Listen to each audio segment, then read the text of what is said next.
welcome to I's eDesign Codemakers tutorial. This will be part 1 for the tutorials using Autodesk Meshmixer, which is a program you can download for free online.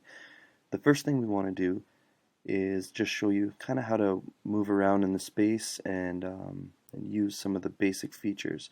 So when you first open Meshmixer, it lets you import existing CAD files, open existing drawings, or you can import just some shapes that they have. There's also a keyboard shortcuts section. You can click on this and it shows you all the different shortcuts if you like using the keyboard to operate. But I'll go over the really important stuff with you now. So I'm just going to open up a sphere to start, just so we can work with it. Sometimes when you open it, there might be a printer bed that cuts it in half like that.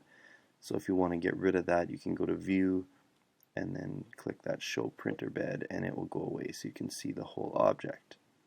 But the important things that you want to know for just moving around in the space, if you right click on the mouse, you can move around.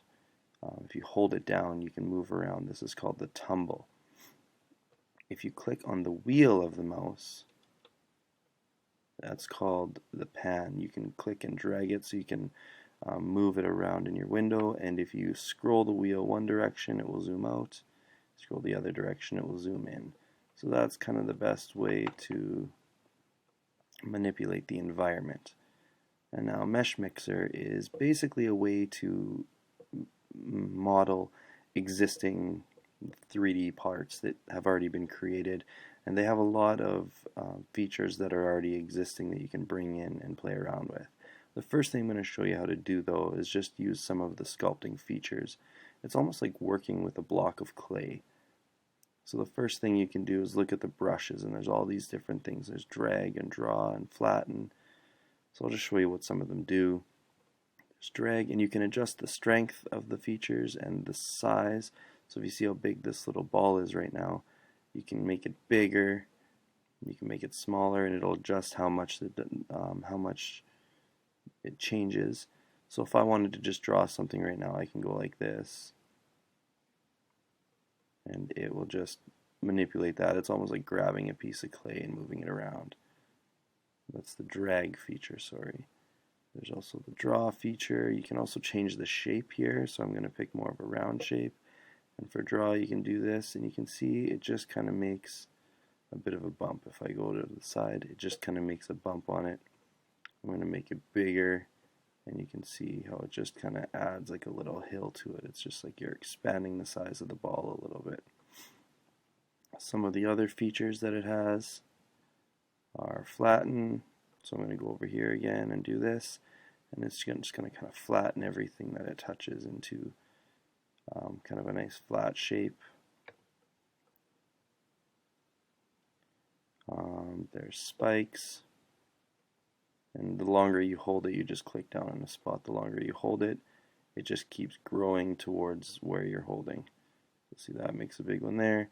If I click right here, it'll grow towards where I'm holding here. That's another feature. If you ever do something that you don't want anymore, you can either go to Actions and go Undo. Actions, Undo, and it'll get rid of things like that. You can also just press Control-Z on your keyboard and it'll make changes, or it'll go back and undo what you did. So if you accidentally do something you don't like, don't panic. You just have to hit Control-Z or go Actions, Undo, and it'll fix whatever it is that you did, or undo it. There's also some smoothing features, so you can click this Bubble Smooth and go over here if you don't like this shape. You can do this, and it kind of keeps the shape, but it smooths it out so it doesn't look as sharp as it looked before. So those are some of the basic features that you do. You can play around with the strength. You can try some of the other features. I don't want to go over every single one, but there's a bunch of different features that you can do to play around with it. And if you want to learn more, you can move on to the next tutorial, and I'll show you a little bit more about using those features to create something a little bit more concrete. Thanks for watching.